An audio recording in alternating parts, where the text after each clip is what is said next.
Start.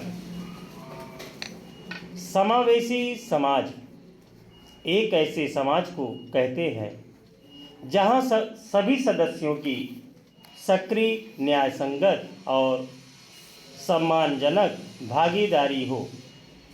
Stop. यहाँ तक कि ऐसे समाज में प्रत्येक व्यक्ति को उसकी जाति, लिंग, भाषा, धर्म का भेदभाव किए बिना समान महत्व दिया जाता है और उनका सम्मान किया जाता है। स्टॉप। भारतीय संविधान की प्रस्तावना में भी सभी की समान सहभागिता की बात की गई है, लेकिन सवाल है कि क्या इन संवैधानिक मूल्यों को प्रत्येक नागरिक अपनी चेतना का हिस्सा बना पाया है? Question mark. अगर हाँ, तो फिर लैंगिक भेदभाव की चर्चा करना बेमानी हो जाता है। स्टॉप। अगर नहीं, तो फिर समावेशी समाज की स्थापना करना मात्र रह जाती है। स्टॉप। पैरा। स्त्रीवादी विचारक इस बात से इनकार करते हैं कि महिलाओं और पुरुषों में असमानता प्राकृतिक और अपरिहार्य है। स्टॉप। उनका यह भी मानना है कि पुरुष सत्तात्मक प्रणाली महिलाओं की स्वतंत्रता की कीमत पर पुरुषों की सभी श्रेणियों को स्वतंत्रता प्रदान करती है।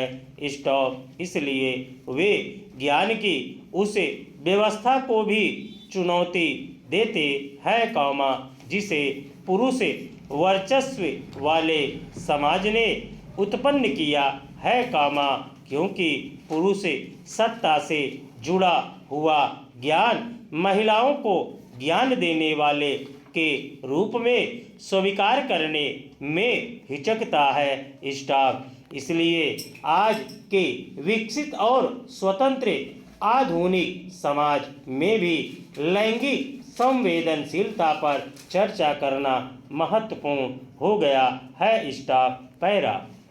लैंगिक संवेदनशीलता सीखने की प्रक्रिया का एक अभिन्न अंग है। स्टॉप। इससे स्त्री पुरुष समानता और महिलाओं की गरिमा को सभी नागरिकों, खासकर पुरुषों की चेतना और व्यवहार में शामिल करने का प्रयास किया जाता है। स्टॉप। लैंगिक संवेदनशीलता की शिक्षा परिवार से शुरू होनी चाहिए, जहां लड़के और लड़की के बीच भेदभाव एक सांस्कृतिक और समाजीकरण की प्रक्रिया के रूप में उपस्थित रहती है। स्टॉप।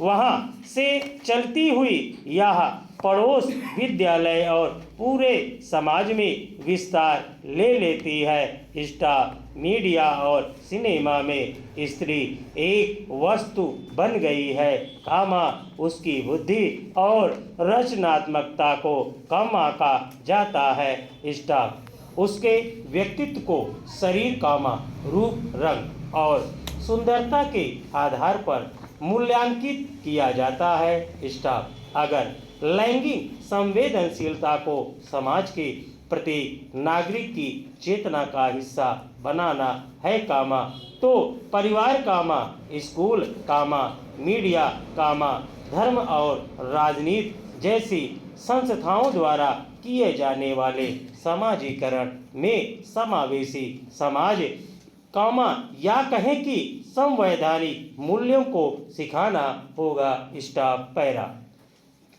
सिमोन दा बुगा कहती हैं कि पुरुष को मनुष्य के रूप में और स्त्री को स्त्री के रूप में परिभाषित किया जाता है, क्योंकि जब भी स्त्री मनुष्य की तरह व्यवहार करती है, तो उस पर पुरुष की नकल करने का आरोप लगाया जाता है।